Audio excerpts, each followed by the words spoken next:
I will never be a memory. And what's going on, Read My Lips people? We are back. Back like we ain't never left, baby. So, yeah, we've got some things that happening. I got some news for everybody. And I'm pretty sure you've already heard it. If you haven't, well, then I'm delivering it. You're welcome. You're very much welcome. You're very much welcome. Uh, Apparently, Pope Francis is for UBI. And I think Yang even posted something on Twitter about it. Hashtag Pope for UBI. Is that going to get trending? Are we going to trend that? Hashtag Pope for UBI. That'd be dope. Let's get that trending. But yeah, this is some big news. This was quite interesting. Happy Easter, everybody. I don't know if everybody celebrates Easter. I know some people that don't. If you do, happy Easter. If you don't, happy Sunday.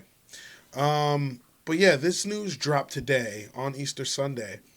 And it's stating that, Pope Francis is for UBI. So I had to do some digging.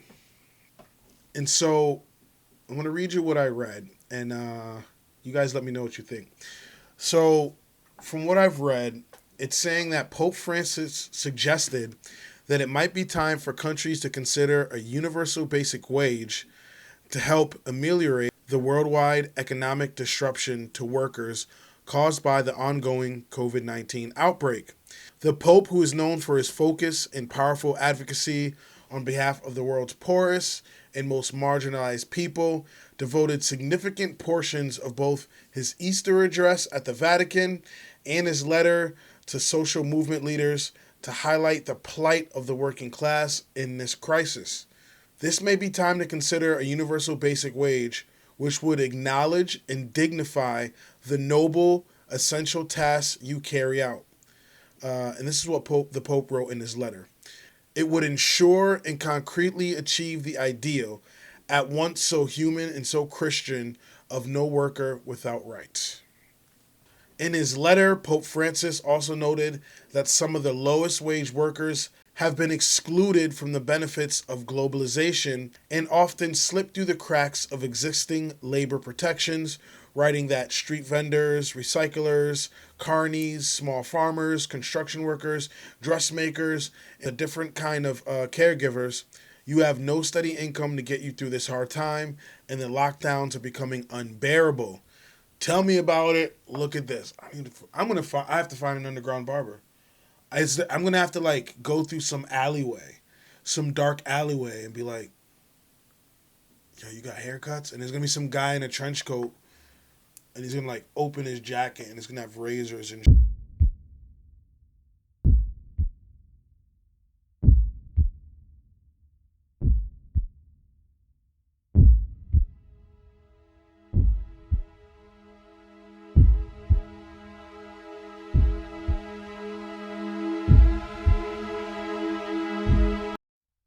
This lockdown is tough. This lockdown is tough.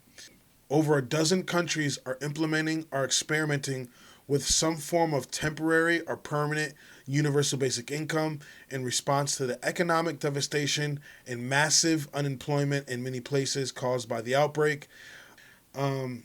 Spain, for example, and I spoke about this in two videos.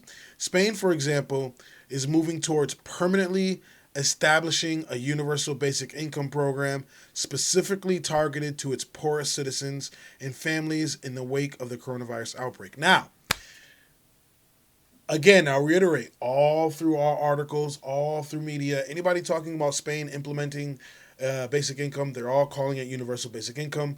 Remember, I spoke to Scott Stantons. He said it's not a universal basic income, it's just basic income.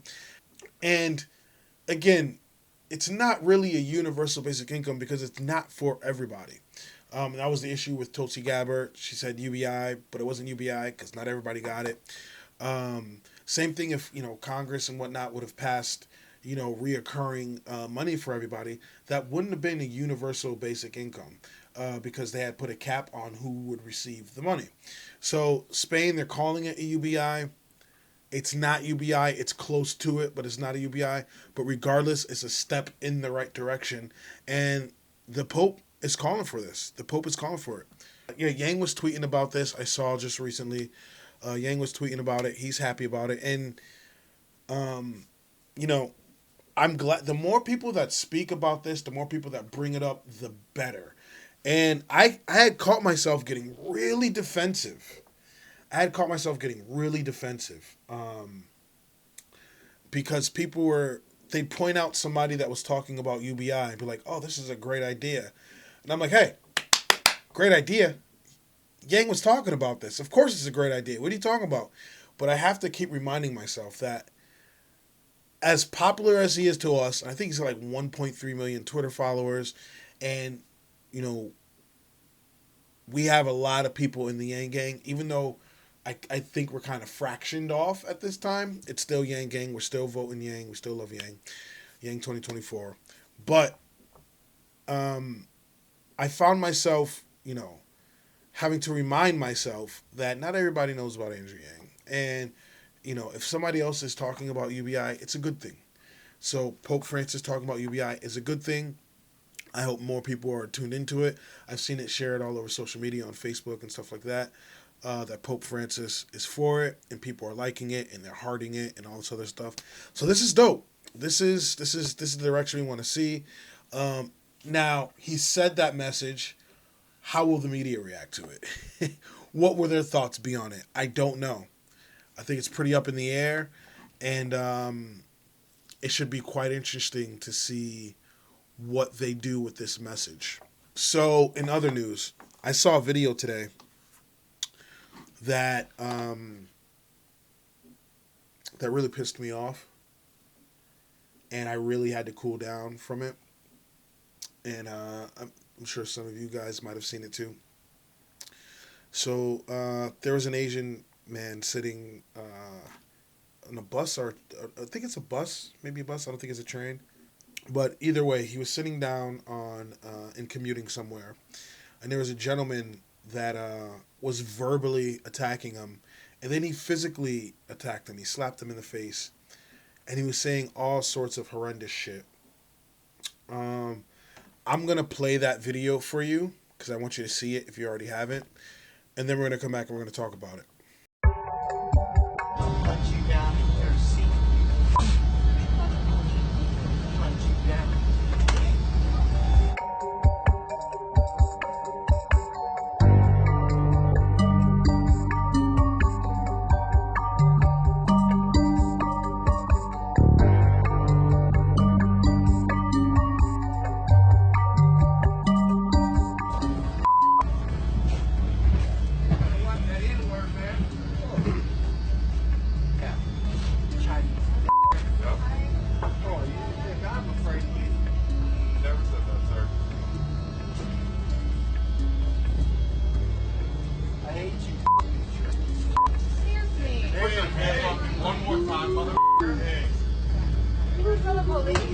Don't do it. Don't do it. Sit down. Don't do it. Stop doing it. Don't do it.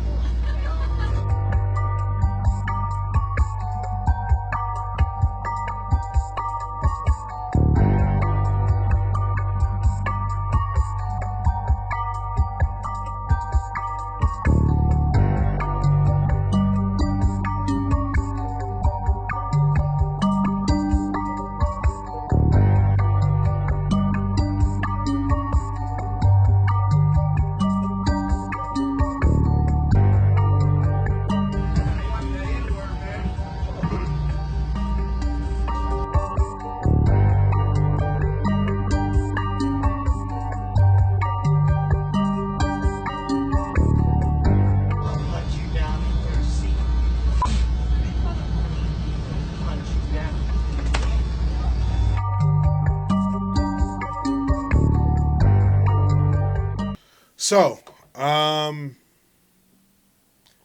shit makes my blood boil. Listen, he's a better man than me. He just is. He's a better man than me. I would have beat him to a fucking pulp.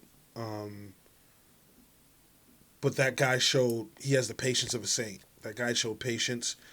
And I mean, I guess the authorities were called, and the authorities said, he did the right thing. What bothers me, there's a lot to unpack here. Part of what bothers me in the video is like people really weren't interfering as soon as they should have, right? And it's tough to get involved in anything nowadays because you never know if anybody's got a gun. You never know what kind of weapons they have. You never really know. Like, you really don't know what the fuck is going on with people. That guy could have been a shooter and shut up the whole damn bus or train or whatever the fuck they were on. So, it's hard nowadays for people to get involved. I get it. But, man, not enough people stepped in. Not enough people verbalized what the fuck was going on. They had one black dude that said, "Watch it with the N-word." He already said it. But you see this guy getting targeted and you see him getting picked on. The guy said, "I'll hunt your ass down." I'm not going to give you the chance to hunt me down. So I'm going to have to neutralize you on the spot. I wish people would have gotten involved. But they didn't, and I can kind of see and understand why in today's climate. I get it. But I do wish people would have got involved a lot sooner. The other thing, people are saying this is because Trump, and this is because Trump's saying the Chinese virus, and this is, he's brought up, he's making people racist. Trump's not making anybody racist. Trump has made the people that were already racist feel emboldened. All right, Trump didn't make anybody racist. That was already there, and now they feel emboldened to speak up. And I look at that two ways. The first way I look at that is, what are you doing, Donald Trump, that is making people feel like they can just do this shit or say this shit? That's the first thing. So we need to look at, what you're doing under a microscope, because there's obviously a problem there.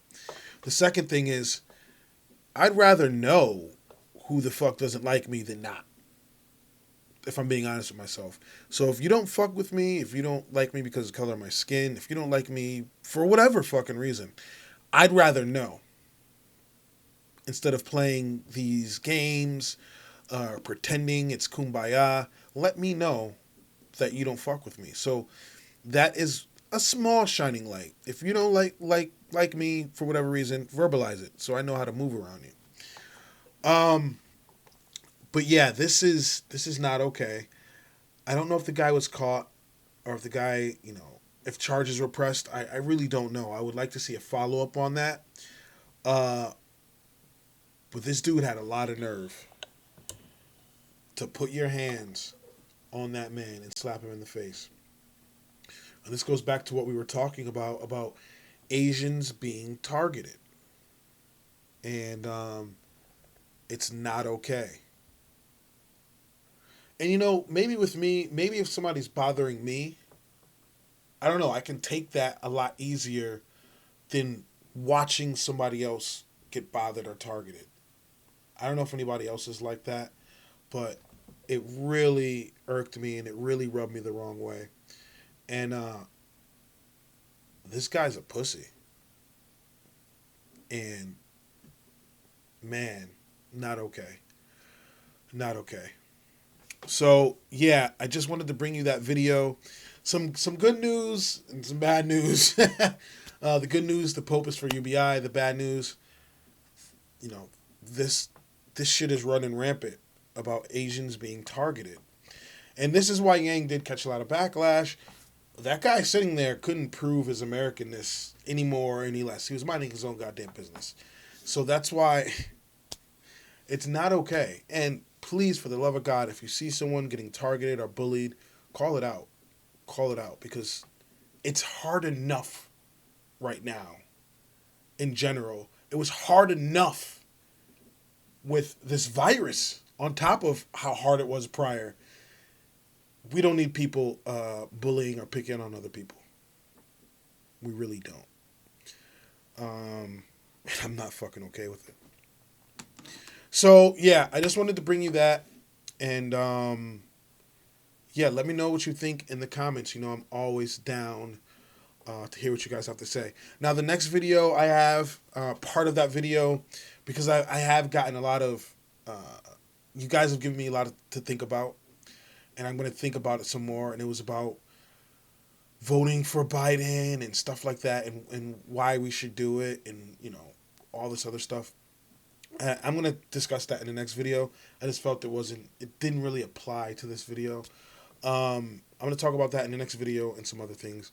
So stay tuned, and I'm going to give you an example as to why I am where I am as far as voting for Biden goes. So stay tuned for that. So if you like what you see, if you like what you hear, please like, comment, subscribe. I really appreciate it. If you don't, let me know in the comment section why. I'm always down to talk about it. I have a Cash App, a PayPal, and a Venmo link in the description below. Please feel free to donate to the channel. Every little bit helps. Hopefully I'll be talking to you guys soon. Have a good one. Peace.